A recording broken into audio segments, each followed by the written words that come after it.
as we will be coming back to you very shortly.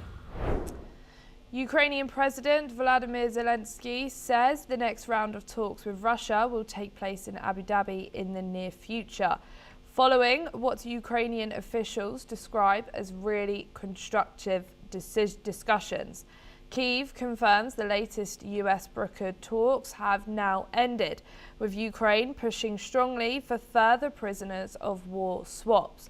This comes as, in a major breakthrough, the United States, Ukraine and Russia have agreed to exchange 314 prisoners, the first such swap in 5 months. US Special Envoy Steve Witkoff says the agreement shows diplomacy is delivering results even as fighting continues on the ground.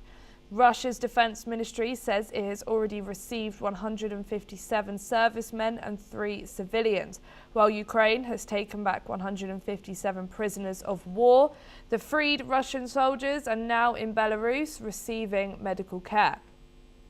Zelenskyy also says Ukraine is ready to swap drones for air defense missiles and MiG fighter jets as talks move forward.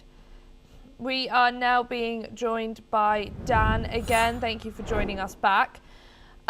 So as this breakthrough has come through about their talks, the Ukrainian delegation described the talks as really constructive. What concrete signs of progress should we look for in these negotiations? Obviously, we've heard that they're exchanging prisoners, but what more will we see, do you think? Well, I would have hoped for a ceasefire and an explicit agreement by Russia to stop bombarding Ukrainian energy infrastructure for the express purpose of causing Ukrainian civilians to freeze to death in their very harsh winter. As far as we know, Russia has not backed down a whit from its demands, not only that Ukraine cede territory that Russia has occupied to date, but also further territory in the 4 regions that Russia illegally annexed that they haven't been able to occupy, and where they've been held at bay by Ukraine's a string of fortress cities that really do harm the Russians' ability to move forward. Now, none of that has happened. I'm a little bit underwhelmed by this prisoner agreement. I mean, it's great for the under 400 prisoners of equal number on each side that were swapped or will be swapped. But I mean, Ukraine is getting back under 200 people. We believe over 4,000 are being held by Russia, possibly many, many more. And that doesn't include civilians in the areas Russia has occupied that are being killed, arrested, and abused in every way. Russia shows no sign of ending its criminal action in Ukraine. Obviously, the Americans, by restoring relations in various ways with Russia and projecting to the Russians that they're still welcome in the fold, despite this happening, risk sending the wrong message and encouraging Russia to continue. So it's possible that things were agreed in the talks that have not been made public.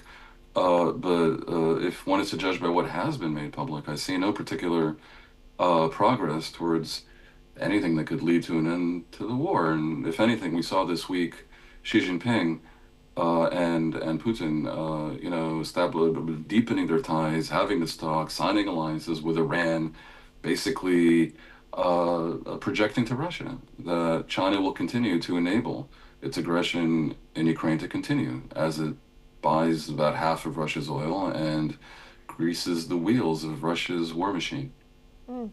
And you just touched on it there, but obviously we've heard about both sides agreeing to a 314-person prisoner swap, but we haven't heard anything about a ceasefire for now.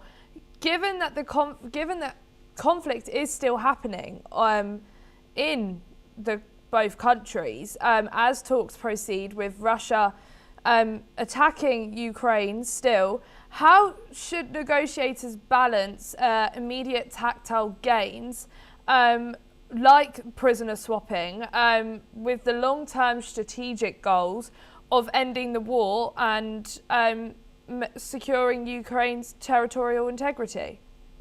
The immediate tactile gains should be seen as a bridge to the overall strategic goal, which is not only to end the war, but to the degree possible to restore Ukraine's territorial integrity, to allow Ukraine a fast track to the European Union, to allow Ukraine to provide Ukraine security guarantees against any further aggression that would be equivalent to NATO membership without constituting NATO membership, because I think that is off the table.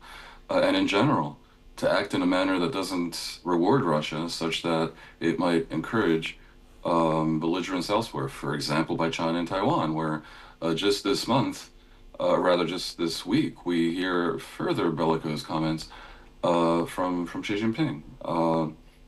Of course, instead of doing any of that, the U.S. administration appears to be justifying aggression towards vulnerable neighbors and allies with its posture towards Greenland and Denmark, which hopefully they stood down from, but we may not have seen the last of that. Thank you, Dan. Don't go too far, as we will be with you again very shortly. Unredacted images and videos containing nudity and identified